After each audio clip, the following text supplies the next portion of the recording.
baru saja pulang ke rumah barunya.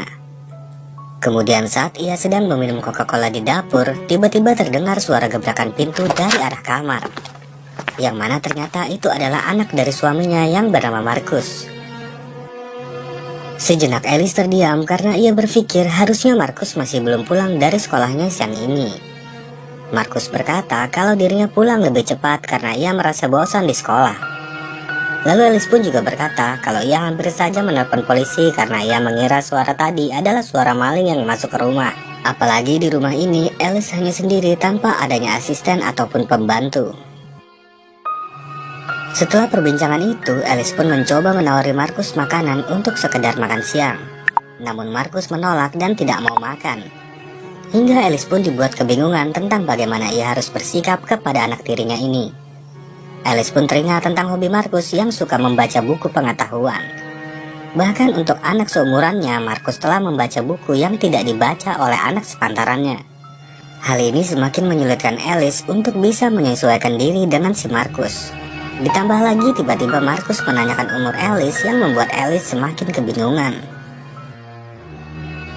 Singkat cerita, di suatu malam, Alice mendapatkan telepon dari suaminya yang menanyakan kabarnya dan juga ingin berbicara dengan si Markus. Alice pun kemudian mendatangi Markus yang sedang mandi sambil membawa teleponnya untuk diberikan kepada Markus.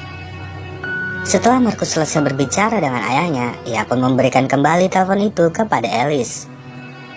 Namun kampretnya, di sini Markus mengambil kesempatan dengan memegang 2 buah gunung empuk Alice dari belakang selagi Alice berbicara dengan suaminya di telepon. Yang akhirnya Alice pun merasa risih dan membuat dirinya pergi dari sana. Dan mulai dari sinilah Alice merasa kalau ada yang tidak beres dengan si Markus. Ditambah lagi ia tidak pernah melihat Markus bermain dengan temannya dan hanya selalu bermain sendiri. Jadi mau tidak mau, Alice mencoba menemani Markus bermain dan berenang bersama dengan harapan agar Alice bisa mengakrabkan diri dengannya. Hingga beberapa minggu kemudian, ayah Markus akhirnya pulang dari pekerjaannya di Paris. Alice dan Markus pun menjemputnya di bandara. Ayah Markus ini bernama Paul. Dengan gembira, ia disambut istri dan anaknya ini. Saking gembiranya, Paul sampai usil-usil mancing ke Alice yang sedang menyetir. Yang mana keusilan Paul itu diperhatikan oleh Markus. Ternyata hal itu membuat Alice menjadi tidak fokus dalam menyetir dan hampir saja menyambar truk di jalanan. Dan ketika mereka sampai di rumah, Paul dan Alice pun langsung memulai cocok tanam dengan keras. Kemudian pada suatu malam mereka bertiga pergi untuk makan malam di sebuah restoran. Di sini Markus mulai berbuat ulah dan menunjukkan keanehannya ketika Paul bertanya kepada Alice tentang apakah dirinya yang mengambil uang di dalam laci kamar Paul. Alice pun menjawab kalau ia tidak tahu menahu akan hal itu. Namun Markus di sini malah memojokkan dan menuduh Alice. Padahal kenyataannya Markuslah yang mengambil uang tersebut. Walaupun Alice telah berkata jujur, Paul yang tidak ingin memanaskan suasana ini akhirnya ia memilih untuk tak mempermasalahkan hal itu dan melanjutkan makan malam mereka. Sesampainya di rumah, Alice diam-diam masuk ke kamar Markus untuk mencari uang si Paul, karena ia yakin bahwa Markuslah yang mengambilnya. Namun usaha Alice itu tak membuahkan hasil.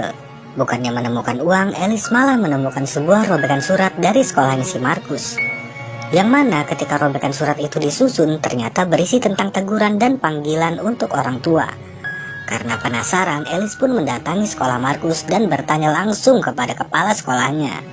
Di sini Alice mendapatkan sebuah fakta yang mengejutkan, yang mana ternyata Markus sebenarnya telah dikeluarkan dari sekolahnya. Kepala sekolah berpendapat semenjak ditinggal meningsoi oleh ibunya, Markus terlihat sering menyendiri dan terlihat aneh. Bahkan kepala sekolah pernah melihatnya menghabisi seekor kucing, dan itu adalah tindakan yang tidak bisa ditolerir oleh pihak sekolah. Kepala sekolah juga menambahkan kalau Markus ini tidak memiliki teman, padahal Markus termasuk murid yang pintar di sana. Pada malam berikutnya, Paul dan Alice pergi mengunjungi rumah temannya yang sedang mengadakan pesta. Di sini Alice merasa tidak nyaman dengan pesta itu karena hampir semua orang yang ada di sana minum-minum sampai kobam. Ia pun lalu pergi ke toilet dan bertemu si pemilik rumah yang bernama Sophie. Ternyata Sophie adalah sahabat baik mendiang ibunya Markus. Sophie terlihat begitu murung dan kesepian walau ia mengadakan pesta di rumahnya. Usut punya usut, ternyata Sophie teringat akan mendiang ibunya Markus karena mereka sangatlah akrab seperti saudara. Namun sayangnya ibu Markus tidak berumur panjang karena sebuah insiden. Sophie pun lalu menceritakan kejadian bagaimana ibunya Markus bisa meningsoi. Saat itu ia sedang berada pada sebuah kolam. Namun pada saat ia menceburkan dirinya, tiba-tiba ia mengalami kejang-kejang sampai meningsoi. Dan diketahui sebelumnya kalau ibunya Markus ini mempunyai riwayat jantung. Jadi bisa dikatakan kalau insiden itu terjadi akibat jantungnya. Dan ternyata cerita ini tidak pernah diceritakan oleh Paul, yang mana itu membuat Alice menjadi merasa kesal karena Paul dianggap tidak terbuka tentang masa lalunya. Alice juga mengatakan pada Paul kalau ia kemarin pergi ke sekolah Markus dan menemui kepala sekolahnya. Ia menceritakan kalau Markus mendapatkan surat panggilan untuk Paul. Namun Markus merobek surat itu agar tidak sampai ke tangan Paul. Alice juga memberitahu kalau Markus telah dikeluarkan dari sekolahnya karena ia menghabisi seekor kucing. Mendengar hal itu, Paul tidak terlalu kaget. Malahan Paul terlihat membela Markus, hingga terjadilah perdebatan sengit antara Alice dan Paul di malam itu. Keesokan paginya, Alice iseng pergi ke loteng rumah itu. Di sana, ia menemukan sebuah kotak hitam yang di dalamnya terdapat banyak sekali baju mendiang ibu Markus. Alice berpikir kalau Markuslah yang meletakkan baju-baju ini. Jadi Alice memutuskan untuk pergi ke kamar Markus dan mengajaknya berbicara. Namun saat Alice mengajaknya untuk jalan-jalan keluar, Markus justru menolaknya. Seakan-akan Markus tahu kalau Alice ingin membicarakan tentang ibunya. Di sini Alice menjadi curiga kalau sepertinya Markus sedang menyembunyikan sesuatu. Akhirnya Alice mencari tahu sendiri dengan mendatangi Sophie untuk membahas lebih lanjut tentang ibu Markus.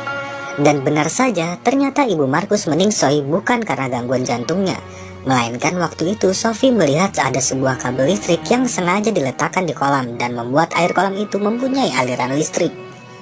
Sophie meyakini bahwa insiden itu adalah perbuatan sengaja oleh seseorang. Hanya saja ia belum mengetahui siapa pelakunya. Setelah mendengar itu, Alice pun segera membicarakannya pada Paul. Namun Paul tidak terlalu menanggapinya dan meminta Alice untuk tidak membahas hal itu lagi. Semenjak itu, Alice merasa kalau dirinya seperti tidak dihargai sebagai istri, karena Paul nampak lebih menyayangi dan membela si Markus. Di hari berikutnya saat makan malam bersama, Alice nampak tidak bersemangat karena ia sedang bertengkar dengan Paul semenjak kejadian kemarin. Tetapi Markus malah senang melihat Alice dimarahi oleh ayahnya. Alice yang sudah setengah gila karena mencari kebenaran ini, akhirnya dia minum-minum tiap hari sambil terus mengoceh-ngoceh ke Markus. Kemudian ia pun menghampiri Paul yang akan berangkat kerja ke luar negeri lagi. Alice pun menawarkan diri untuk mengantar Paul ke bandara, namun ditolak olehnya karena Alice masih dalam pengaruh minuman. Hal itu membuat Alice semakin bersedih karena Paul hanya berpamitan dengan Markus saja. Setelah Paul pergi, Alice kembali ke loteng dan menemukan sebuah kejanggalan lagi. Ia menemukan sebuah lubang yang bisa langsung mengintip ke arah kamarnya. Alice langsung menduga kalau ini pastilah perbuatan Markus yang mengintipnya dari loteng. Segeralah Alice bergegas mendatangi Markus di kamarnya untuk melabraknya, sekalian menanyakan secara langsung tentang insiden ibunya. Dan kali ini Alice benar-benar tegas agar Markus mengatakan yang sebenarnya. Kemudian Markus berkata kalau semua jawabannya ini tidaklah gratis. Markus pun meminta Alice membuka bajunya untuk satu jawaban. Karena demi mengetahui kebenaran insiden ibunya, Alice pun rela membuka bajunya. Namun hal itu tidaklah cukup untuk membuat Markus mengatakan semuanya. Hingga Alice pun dengan nekat melepaskan semuanya dan memperlihatkan tanaman suburnya. Melihat ibu tirinya yang mantap ini, Markus auto mengatakan kebenarannya kalau memang ialah yang membuat insiden ibunya meningsoi. Entah kenapa dirinya melakukan hal itu, yang jelas kini Alice mengetahui kebenarannya kalau anak ini emanglah psikopat. Akhirnya Alice melaporkan kejadian ini kepada Paul dengan semua bukti yang ia punya, termasuk memperlihatkan lubang di atas loteng. Namun anehnya, ketika ingin menunjukkan lubang itu ternyata sudah tertutup lagi. Hingga kemudian Paul jadi tidak mempercayai Alice dan menganggapnya tidak waras. Sampai-sampai Paul mengirim Alice ke psikolog. Di sini Alice mencoba menceritakan semua yang ia alami dan ia ketahui selama berada di rumah Paul. Hingga sampailah ke pertanyaan dari psikolog itu yang membuat Alice tidak bisa menjawabnya. Dan akibatnya Alice benar-benar dianggap tidak waras dan dimasukkan ke rumah sakit jiwa untuk direhabilitasi. Singkat cerita, beberapa bulan kemudian Alice dinyatakan sembuh dan dijemput oleh Paul. Ketika bertemu Markus pun mereka terlihat berbaikan. Bahkan Alice tak segan untuk mencium Markus dengan penuh kasih sayang. Setelah Paul pergi, Alice pun mengajak bermain lempar-lemparan bersama anjingnya Markus, yang mana itu membuat Markus mengikuti anjingnya yang berlarian hingga ke jalan raya. Tapi Markus tidak menyadari kalau ada mobil yang melaju ke arahnya, yang akhirnya Markus pun terseruduk dan meningsoi di tempat. Alice pun memasang muka datar karena sebenarnya ia juga merencanakan ini, agar ia bisa hidup tenang bersama Paul.